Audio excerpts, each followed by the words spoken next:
everybody, I'm Dave Edwards and I'm here today at Thompson's Motorsports, and I am going to give this Can-Am Spyder a little test ride. I've seen them out on the road. I've been riding motorcycles for years and just want to see what they're all about, see how they handle, see what all the rage is about these new Can-Am, but yet to have ridden one of these Can-Ams. We're going to go on a ride today. I'm going to have my GoPro on and I'm going to show you guys what this is all about and give you a little view of how this Can-Am rides today. All right, everybody, here we go on this Can-Am Spyder. Let's start it up here. Turn the key on. We're going to make sure that we are in run. It's going to give us a little safety warning there on the screen. To get out of that, we're just going to hit the mode button. So foot on the brake, start button. The parking brake is on. I'm going to turn the parking brake off. Foot on the brake, into gear. Initially, I feel myself, I'm wanting to grab the clutch, grab the rear and front brakes. There are no levers for clutch or brake on this. All the braking is done right down here with this foot brake. Let's turn our turn signal on. We'll get out here into traffic. There's second gear.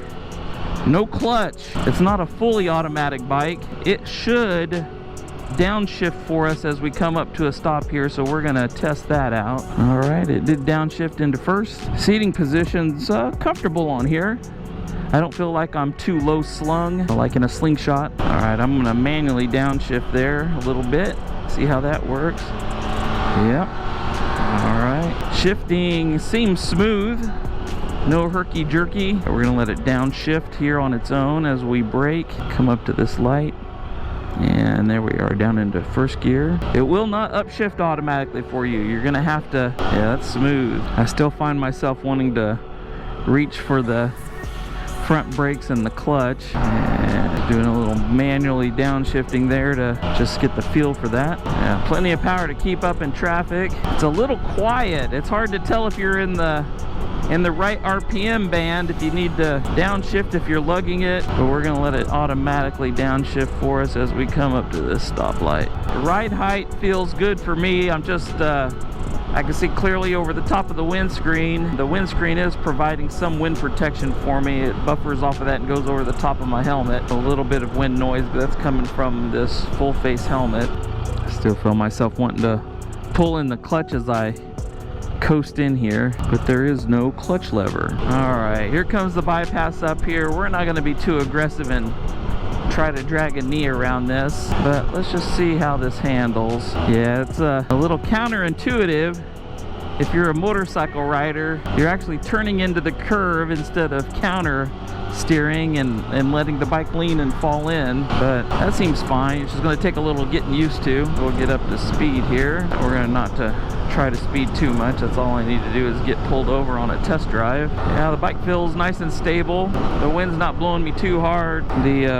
The risers on this are just about right for me. Not too leaned over, not too far back. Looks like we are riding a 6-speed, and we're in 6th gear, about 70 some miles an hour, and just putting along there at 3,700 RPM. Let's get off here, slow it down a little bit as we go into the corners. Manually downshifted. We're going to use that brake. That 1-foot brake pedal there, it's activating the front brakes and the rear brakes linked together. It's a smooth ride. That transmission shifts nice and smooth. Let's get up into 6th gear. We're going to lug it a little bit right here. Just let it putt-putt, see if it likes being in that gear. I find myself wanting to look down at the RPM gauge there. On a motorcycle, especially a Harley, you can hear it, and you just kind of go by the feel of the RPMs. You can hear them, and that kind of helps select what gear you need to be in. There's 2nd gear. I can hear the RPMs coming up. It might be nice, and it may have one, I just don't know about it, but maybe a programmable shift light or something that comes on that screen at a predetermined level to kind of let you know if you're above that shift point. See, there's 4,700 RPMs. I feel like I need to shift. It feels like it wants to cruise right around the 3,000 RPM range here. We're going to let it downshift itself here at this light. I'll just concentrate on applying those brakes.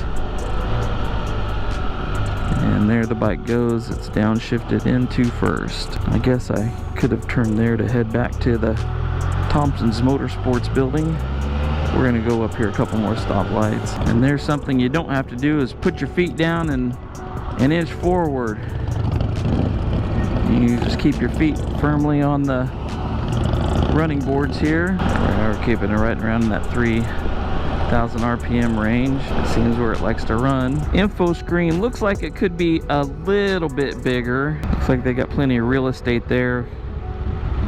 In today's age, where all these new vehicles are coming out with these Tesla style tablets on the dash. Having a video screen in the sun. It is a sunny day out today and I can see that screen clearly, but it does give you the feeling of riding a motorcycle. You got the wind coming on you. You're not real sat down too low like a slingshot where it feels more like a go-kart. I find myself trying to put my feet down too.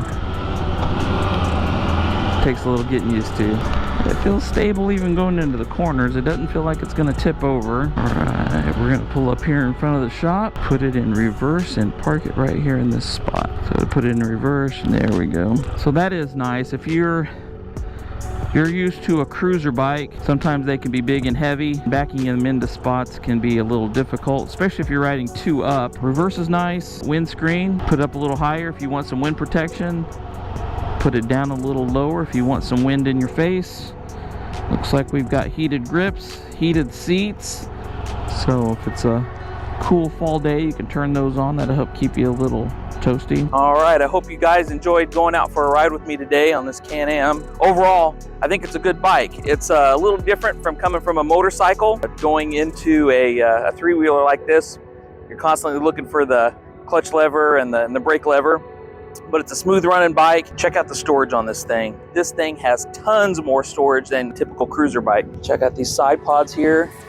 You can definitely stuff a helmet, a weekend's worth of clothes in there. We've got this rear pod here. You can change these out and put different configurations on here. If you wanted a rack, if you want a trailer, hitch, whatever you want. So you can customize these to fit your needs. Another pod on this side. So tons more storage than your typical cruiser bike. And guess what?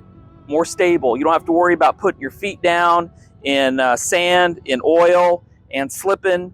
If you're riding two up and you're not real comfortable with balancing a passenger, this makes it really easy. You don't have to worry about coming up at a stop sign, keeping your feet down to balance the bike with the passenger on the back. If anybody's ridden two up before, you know that the passenger, if they're not leaning with you, or if they get a little scared, if you go into a corner a little hot, their balance can throw you off a little bit. With this, you don't have to worry about that. It sticks right to the road, and leaning around really won't throw your balance off that much. So all in all, I want to thank you guys for going for the ride with me today.